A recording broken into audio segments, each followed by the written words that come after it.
Recording stopped. El día de hoy contamos con la presencia de la doctora Analí John Mendoza, que nos va a tratar el tema indentación escleral en desprendimiento de retina reumatógeno. Los antecedentes del currículo de la doctora Analí es médica especialista en oftalmología, egresada del prestigioso Instituto Regional de Oftalmología IRO, Trujillo, por la Universidad Nacional de Trujillo. Es subespecialista en retina, vitrio y mácula por la Universidad Peruana Cayetano Heredia. Es jefe del servicio de oftalmología del Hospital Perú, Corea, Santa Rosa de Piura, cirujano oftalmóloga en la clínica Chiclayo, cirujano oftalmóloga en el centro especializado Clinillón Ferreñafe. Ha realizado un estágio internacional en el servicio de retina y vitrio de la Universidad Federal de Sao Paulo, en Brasil. Y es miembro asociada de la Sociedad Peruana de Oftalmología y miembro de la Sociedad Panamericana de Oftalmología. Le damos la bienvenida, doctora Analí, y estamos gustosos de escucharle a su clase magistral. Le dejo en la pantalla. Gracias, Jesús. Bueno, en primer lugar, agradecerles la invitación. Estoy muy honrada de compartir con ustedes nuevamente este año. El año pasado también compartí este tema, que es muy interesante, ¿no? El día de hoy voy a hablar de lo que es indentación escleral en desprendimiento de retina reumatógeno. Bueno, a lo largo de la historia de la cirugía de retina, pues han habido muchos cambios, muchos avances. Y bueno, dentro de ellos, lo que es la técnica de indentación escleral con la utilización de un explante escleral, ¿no? Anteriormente se utilizaba lo que era solamente una incisión a nivel de la esclera y la utilización de suturas compresivas con la finalidad de crear una hebilla a nivel de la retina, o sea, una elevación a nivel de la retina. Pero con el tiempo se fue utilizando otras técnicas, como por ejemplo la utilización de implantes y actualmente los explantes, ¿no? Esto fue en el año 1949 a través de Custodis, que hizo un estudio y desarrolló esta técnica. Esta técnica se utiliza más que todo en DRs no complicados, ¿no? Pero sin embargo, se pueden utilizar en cualquier tipo de desprendimiento de retina, pero ahora con el advenimiento de la nueva tecnología, de la utilización de la vitrectomía pars plana, que cada vez va mejorando más, con incisiones de menores calibres, pues se ha dejado un poco de lado y se utiliza más que todo en pacientes pues, que no tienen los DRs complicados, o también pacientes jóvenes, fáquicos, ¿no? Donde no es necesario a veces entrar a la cavidad vítrea. Y se utiliza en pacientes con roturas retinianas, que tienen desprendimiento de retina debido a tracción por un desprendimiento de vitrio parcial o con un vitrio licuefacto. Como podemos observar aquí, lo que logra esta técnica quirúrgica es modificar la estructura del globo ocular para poder promover la reaplicación de la retina. En el primer dibujito observamos, aquí con el puntero, observamos pues la presencia de un desgarro en la retina, ¿no? Y a través de este ingresa el líquido que va al espacio subretiniano y produce un desprendimiento de retina. Esto se produce, como ya había mencionado, por una atracción vitrea en este caso, ¿no? El vitrio está traccionando, y un desequilibrio de la fuerza de adhesión del EPR y la fuerza del vitrio que ejerce sobre la retina, ¿no?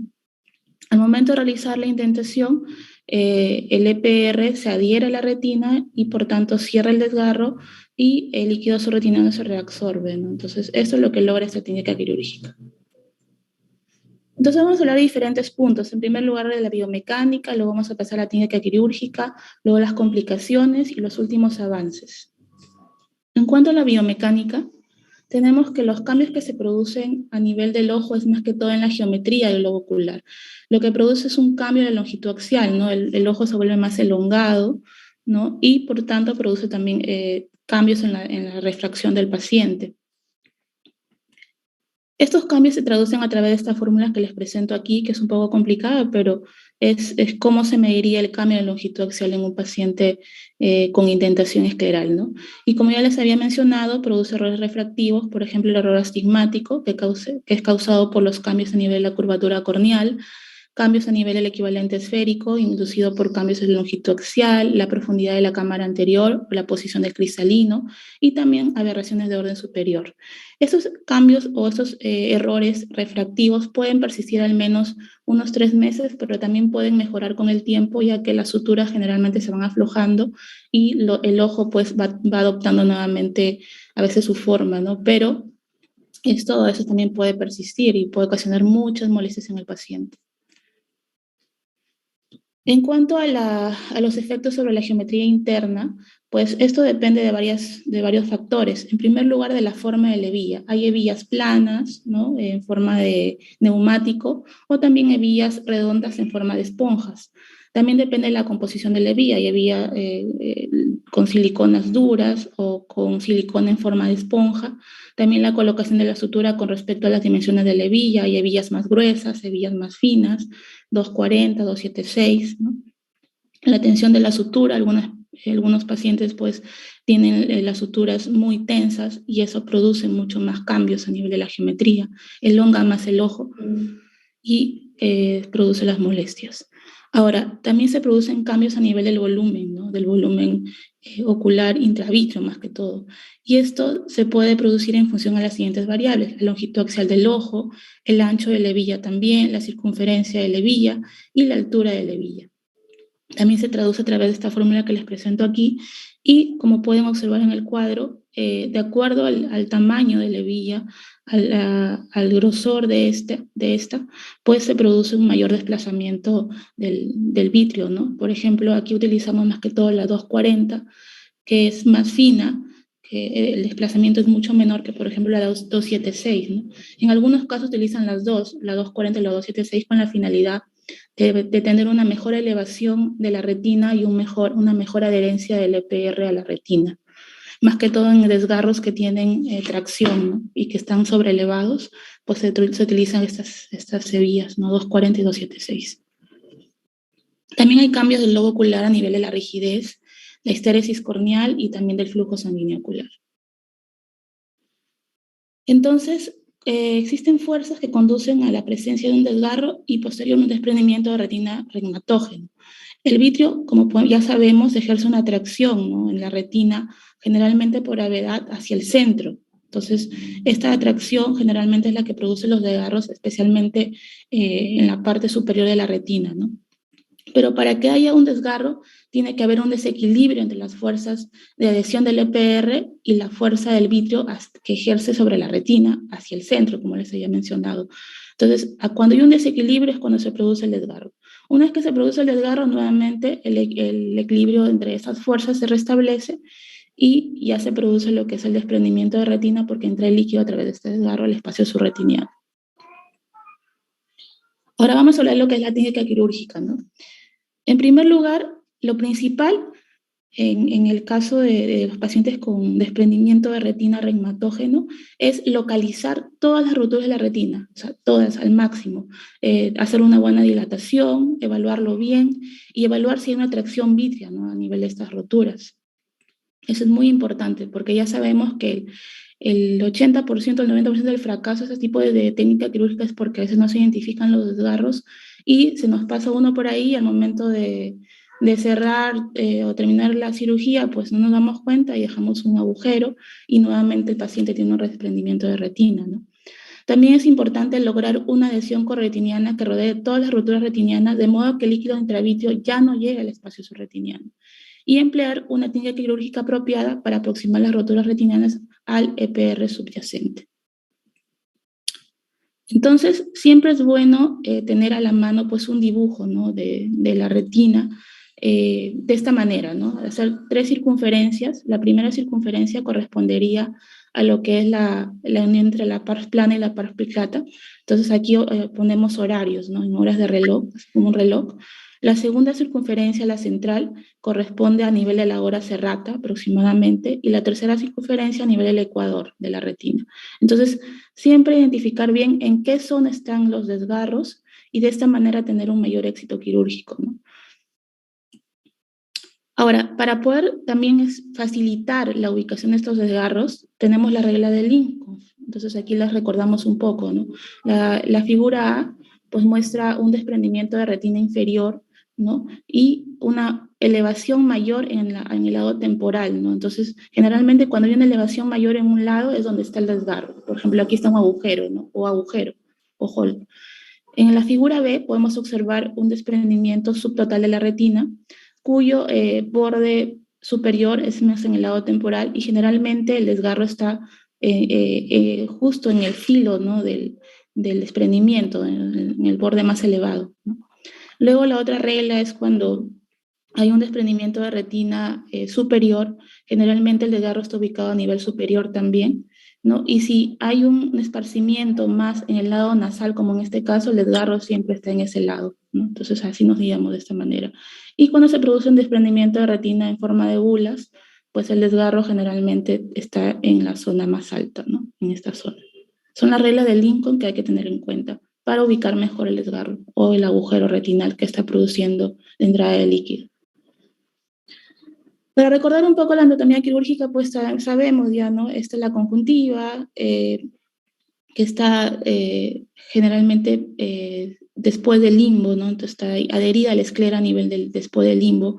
Luego tenemos la cápsula de Teno, la cual se extiende en forma de guante y forma las fascias que están encima de los músculos extraoculares y el sextum intermuscular, ¿no? Entonces, estas estructuras son importantes para lograr una buena entrada a la esclera y de esta manera tener un buen acceso a los músculos al momento de realizar la indentación.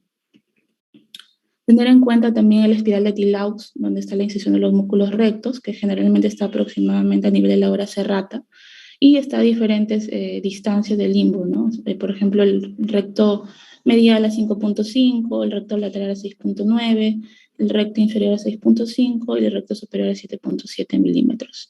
Tener en cuenta que el oblicuo superior pasa por debajo del recto superior. Eso es importante al momento de ingresar los ganchos, ¿no? Para poder aislar el recto superior y no atrapar el oblicuo superior, saber cómo se inserta, ¿no? Del lado temporal, en este caso, hacia el lado nasal. Entonces siempre hay que pasar el gancho del lado temporal hacia el lado nasal. Igual el oblicuo inferior que está por debajo del recto lateral, de arriba hacia abajo. Aquí podemos observar una figurita donde vemos pues la incisión de los rectos a nivel de la hora serrata, que es un indicativo, ¿no? Al momento de repente de que un paciente tenga un redesprendimiento de retina, pues esto nos guía bastante. Y también tener en cuenta la vasculatura, ¿no? que acompaña los músculos, las arterias ciliares anteriores, que en el recto lateral solamente hay una, pero en los demás acompañan dos. En cuanto a la vasculatura coroidea, tenemos también las venas vorticosas, que es importante para poder abordar, ya que al momento de lesionar pues, estas venas puede producir un desprendimiento coroideo en un paciente. Entonces, tener en cuenta dónde están localizadas, como podemos observar aquí en el gráfico, justo detrás, ¿no? de los oblicuos, en este caso, las venas vorticosas superiores, aquí también. Y es importante saberlo para el momento de colocar los puntos y fijar el exoplante.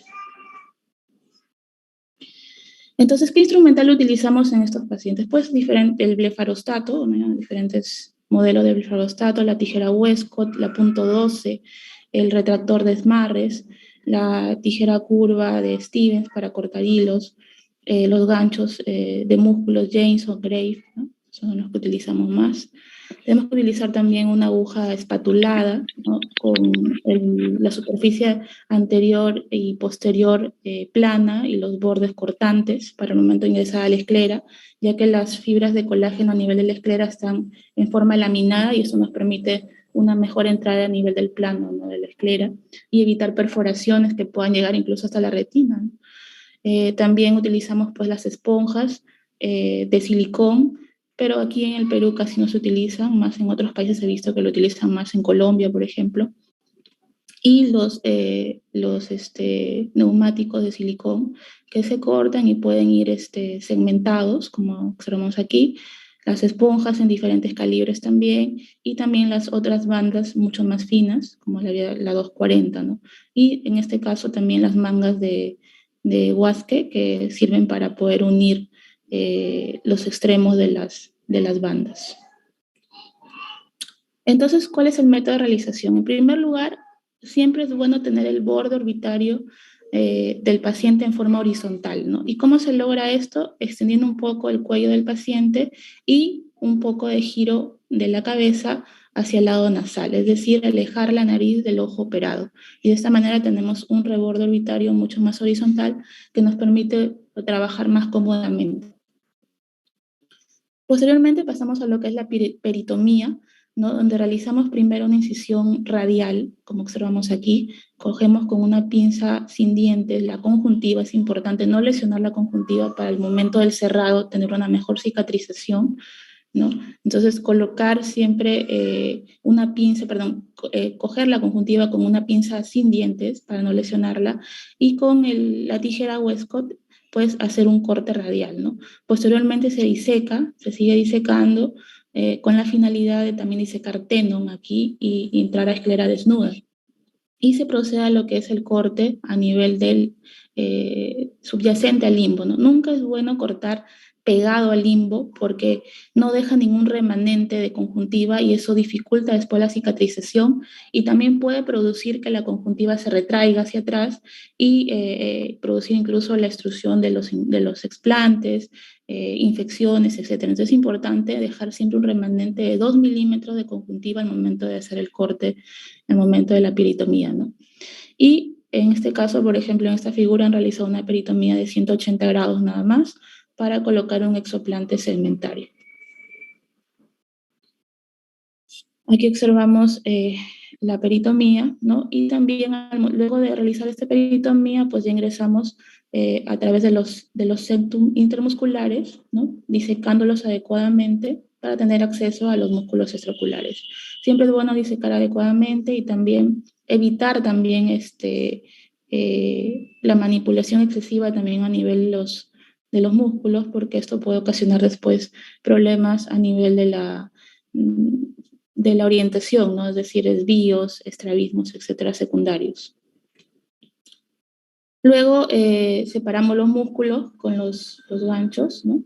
Y como ya les había comentado, a nivel del oblicuo superior, como observamos en la figura B, siempre ingresar el gancho del lado temporal hacia el lado nasal. ¿Por qué? Porque la inserción va de esta manera, ¿no? Si ingresamos del otro lado, pues podemos atraparlo y a futuro el paciente tener desviaciones secundarias.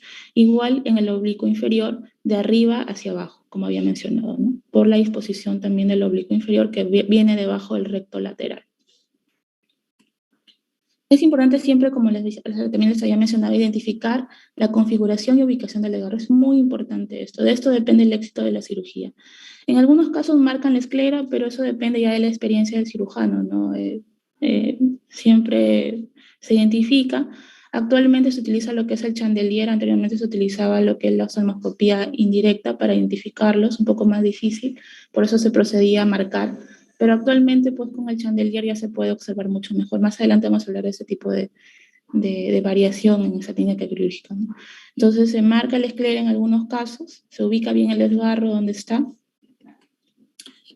Luego se realiza la crioterapia. Algunos lo realizan después, otros lo realizan al inicio, eso ya depende del gusto del cirujano, ¿no? Cómo quiera realizarlo, pero siempre se recomienda al final, ¿no? Aquí lo estoy mencionando nada más porque eso depende, como le dije, de la preferencia de cada cirujano, ¿no? Entonces, ¿por qué al final? Porque se dice que cuando el ojo se manipula después de una crioterapia, puede ocasionar una dispersión pigmentaria mayor y producir a futuro la formación de PBR. Entonces, por eso a veces se prefiere hacer al final, pero algunos lo hacen adelante, ¿no? Se hace la crioterapia con fluente, con una mínima superposición, que se hace siempre anterior, lateral y posterior al desgarro, nunca encima del desgarro porque produce una dispersión pigmentaria a nivel del EPR. Entonces, si se coloca encima, eso no es lo más recomendable. Se realiza una temperatura de 60-80 grados y un blanqueamiento retiniano, ¿no? Entonces se produce un blanqueamiento retiniano y es donde ya podemos saber que se ha logrado con éxito la crioterapia. Así de esta manera, ¿no? Alrededor del desgarro, no encima. Luego se procede a lo que es el exodrenaje del líquido subretiniano. Más que todo, en algunos casos se puede dejar ahí porque se reabsorbe una vez que está cerrado el desgarro, se puede resolver el líquido subretiniano. En algunos casos, en DRs bulosos, se prefiere pues drenar, ¿no? Y también, como les dije, se puede hacer en cualquier paso de la cirugía. Y evitar siempre los meridianos 3 y 9 debido al complejo neurovascular ciliar y siempre realizarlo adyacente a los músculos rectos horizontales debajo del cerclaje, ya que el cerclaje tapa la incisión y se evita pues la entrada de microorganismos que pueden causar una infección. Entonces, sirve como un taponamiento también ahí. Por ejemplo, ahora vamos a ver lo que es la elección del tipo de exoplante. Por ejemplo, en la figura 1 observamos un desprendimiento de retina, ¿no? Con un único desgarro, y el flap está elevado, ¿no? Eso debido generalmente a la atracción vítrea que puede estar ejerciendo. En estos casos se puede preferir una esponja radial, ¿no? Una esponja que solamente abarque o indente esta zona del desgarro, ya que es solamente único. A diferencia del ejemplo 2, donde existen múltiples agujeros, ¿no?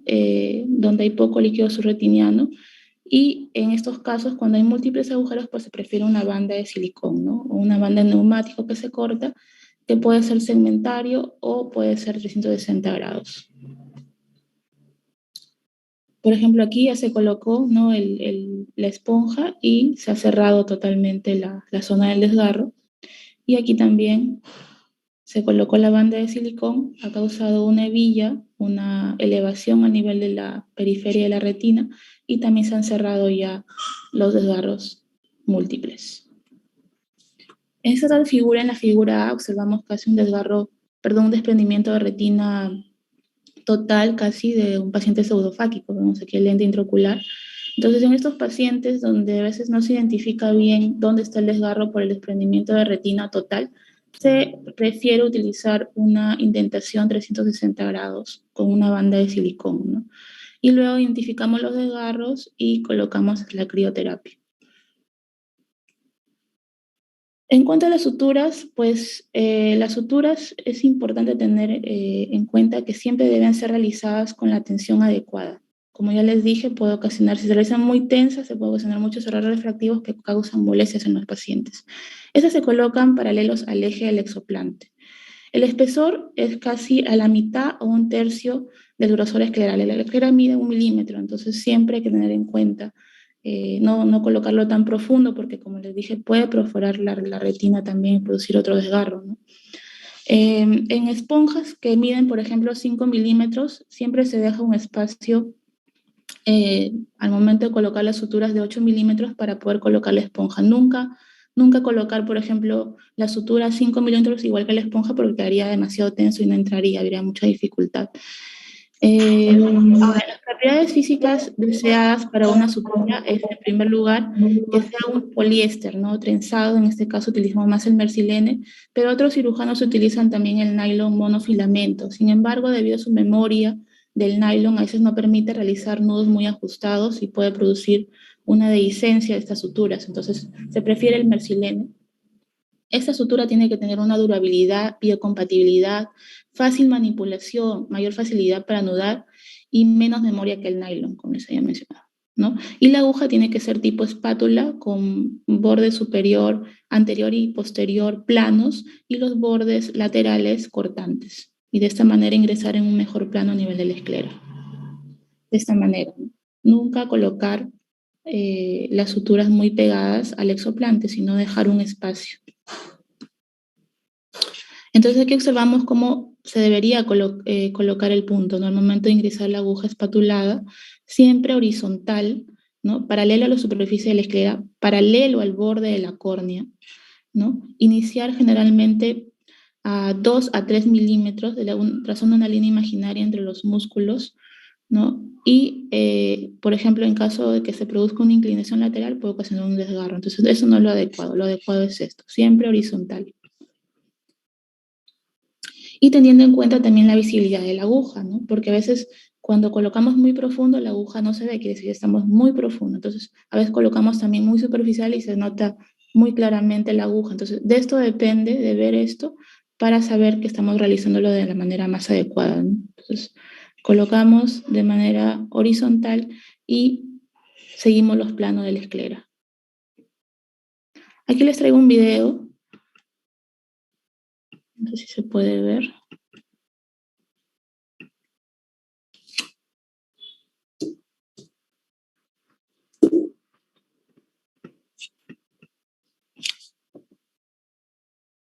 Acá está.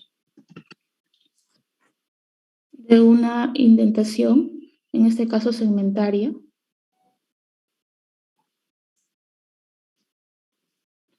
Ya hemos colocado las riendas. Al momento de colocar la sutura, miren, se pasa la aguja de manera que no se vea ni tan superficial ni tampoco se pierda a nivel de la esclera. Nunca junto al explante, siempre dejando más o menos 2-3 milímetros para no, evitar pues el ajuste fuerte, ¿no? Y los errores refractivos que esta puede producir.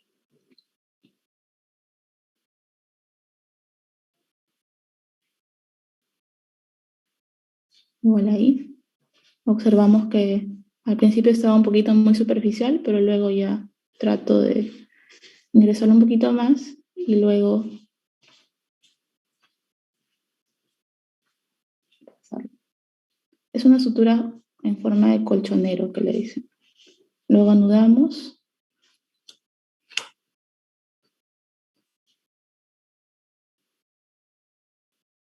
Esta es la técnica que le decía con chandelier, que lo aprendí en el fellow con el maestro el doctor Roca.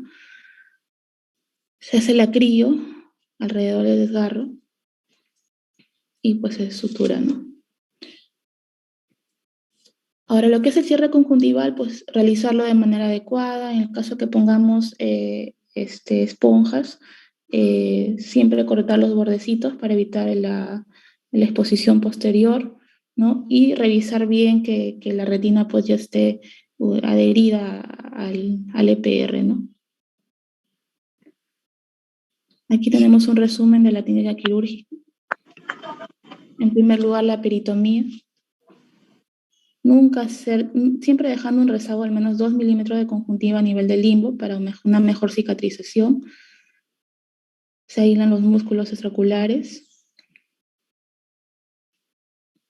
Se colocan las riendas con seda negra.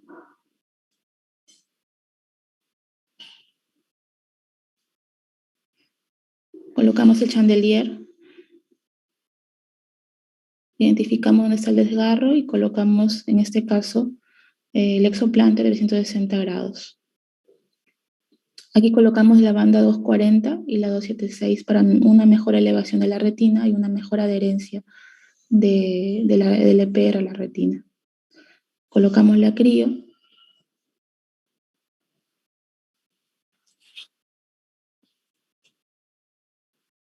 Observamos cómo se vuelve blanca la retina, ¿no? Siempre alrededor del desgarro, nunca encima, y luego ya cerramos la conjuntiva. Esta es la técnica. En cuanto a las complicaciones, tenemos que se pueden producir pues diferentes, ¿no? Por ejemplo, un DR recurrente, cuando el cerclaje no es adecuado, cuando no se identifican las lesiones de manera adecuada en el prequirúrgico, cuando el cerclaje está en posición incorrecta, o cuando se producen las bocas de pescado, ¿no? Cuando ajustamos mucho la indentación, pues se eleva el flap del desgarro y se produce una boca de pescado y a través de esta puede ingresar nuevamente el líquido subretiniano. También puede producir diplopías, glaucomas secundarios, extrusión, infección también del explante o también la migración de la banda. En cuanto a los últimos avances, bueno, el doctor Roca y colaboradores hicieron un estudio acerca de la experiencia con la visualización gran angular sin contacto asistida por el chandelier en desprendimiento de retina reumatógenos primarios sin complicaciones. Entonces, este es un estudio de serie de casos retrospectivo en 282 ojos que se sometieron a visualización gran angular sin contacto, asistida por lámpara de candelabro o chandelier, y fueron seguidos durante una media de 13.5 meses. De todos estos pacientes, 262 fueron fáquicos, 18 pseudofáquicos y 2 afáquicos. Como podrán observar, esta técnica más se utiliza en pacientes fáquicos jóvenes, ¿no? Para evitar entrar a la cavidad vítrea y tener después algunas complicaciones como cataratas secundarias, etc. Entonces, el éxito anatómico en estos pacientes se logró en un 85.1%. De estos tuvieron algunas complicaciones, un paciente tuvo laceración escleral, otro una hemorragia coloidea, otro 3 MER, uno con pliegues maculares y 4 ojos con exposición de levía. Pero después los demás fueron muy bien. y concluyó que la visualización de gran angular sin contacto asistida por lámpara de candelabro o chandelier se compara favorablemente con la indentación escleral convencional para desprendimiento de retina primario sin complicaciones. Bueno, eso es todo. Si tuvieran alguna pregunta, gustosa. Bien, muchas gracias, doctora Andalí. Una excelente presentación, le agradecemos. Le dejamos en la palabra al doctor Barriga para un comentario. Muy bien, Annalí. Hemos revisado hemos asistido a tu charla. Dime una cosa, Annalí, ¿tú haces todos tus exámenes los haces con indentación siempre o buscas aplicar indentación cuando sospechas que hay un desgarro y no lo has encontrado? ¿Cómo lo haces normalmente en el momento del examen? En el prequirúrgico, ¿no? En el prequirúrgico, cuando estás armando tu plan. Claro. Generalmente no empleo mucho la indentación ahí, la verdad. Hago, bueno, un buen fondo de ojo y me ayudo mucho del 3 espejos a veces, cuando no veo con el indirecto. De acuerdo. Me ayuda mucho del 3 espejos, me permite ver bien la periferia. Y bueno, si en caso no veo más o no encuentro el desgarro, pues solo ya lo dejo al intraoperatorio, ¿no? Al momento de ingresar. Pero siempre me ayuda bastante eso y lo recomiendo un montón, de verdad, porque a veces con el indirecto, a veces no colabora o etcétera, hay diferentes factores que pueden intervenir en la no localización del desgarro. Y entonces este 3 espejos me permiten muy bien observarlos. De acuerdo. Y la otra pregunta que quería hacerte era, ¿cuál es el límite más posterior en el que puedes utilizar una indentación para la corrección de un desgarro o de un agujero que encuentres? O sea, ¿hasta dónde encuentras el límite? ¿Es el ecuador mismo o a veces te vas un poco más hacia atrás? Hasta el ecuador generalmente. Hasta el ecuador. Ahora, ¿ese es para lo de 360 grados o también para los desgarros segmentarios? Perdón, los exoplantes segmentarios. Eso generalmente cuando son exoplantes segmentarios, ¿no? Pero cuando son 360 grados trato de no irme muy atrás porque puede producir muchas más alteraciones, ¿no? Elongaciones mucho más intensas. Entonces, para segmentarios sí utilizo más al ecuador, ¿no? A veces.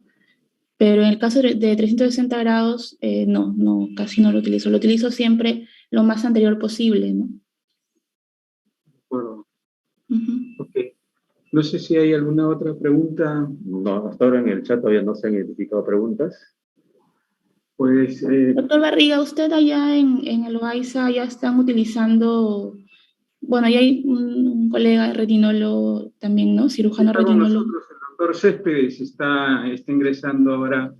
Claro. Ya tenemos el equipo para poder ingresar a cirugía de retina.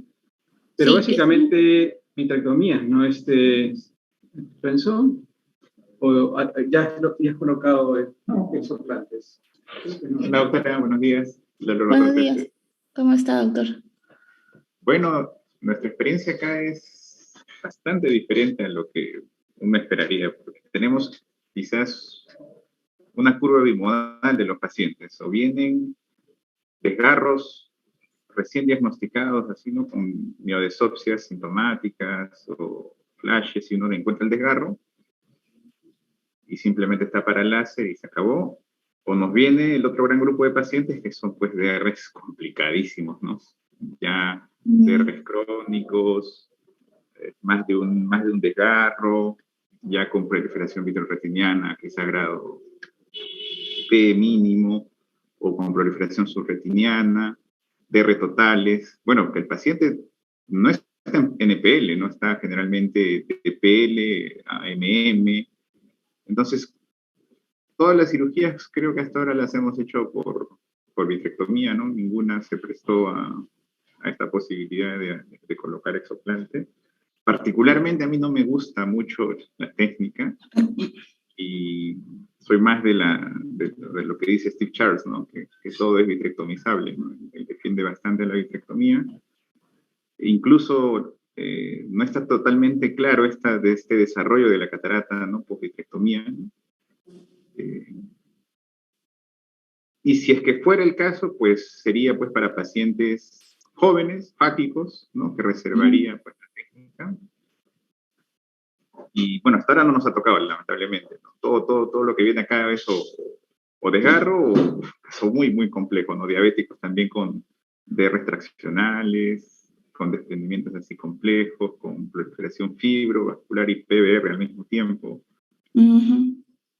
Así que básicamente hacemos vitrectomía, ¿no? En todos los pacientes.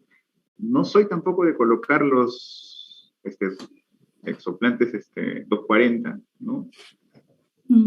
Prefiero colocarles, demorarme más, hacer un buen shaving, quitar todas las tracciones, poner láser, identificar todas las lesiones y dejarle su aceite, ¿no? O sea, me demoro un poco más en mi vitrecto y evito colocarla. Hasta ahora creo que ha habido 1 o 2 casos nada más de todo lo que hemos operado que pudo haber recurrido, ¿no? Y bueno, y fueron porque yo entré acá utilizando no el Constellation, sino utilizamos el Accurus. Y mi Accurus era un Accurus pues, que hacía cortes, no se imagina, que apenas cortaba el vítreo, pero me demoraba más.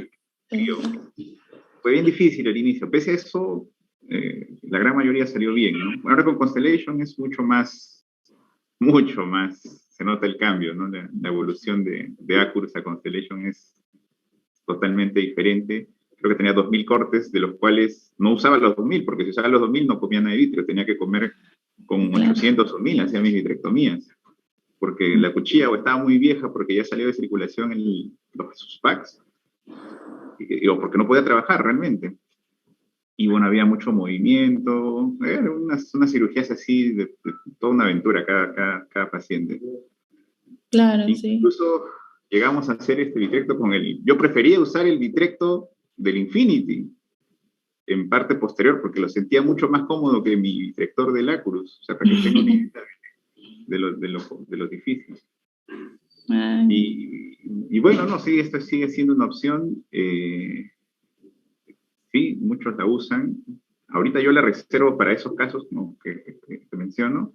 Es raro que venga acá un paciente con un desgarro único, digamos, en su segundo día, que esté ubicado adecuadamente. No, vienen pacientes en muy mal estado, ya con DR crónicos, no más, o no menos de 3-6 meses.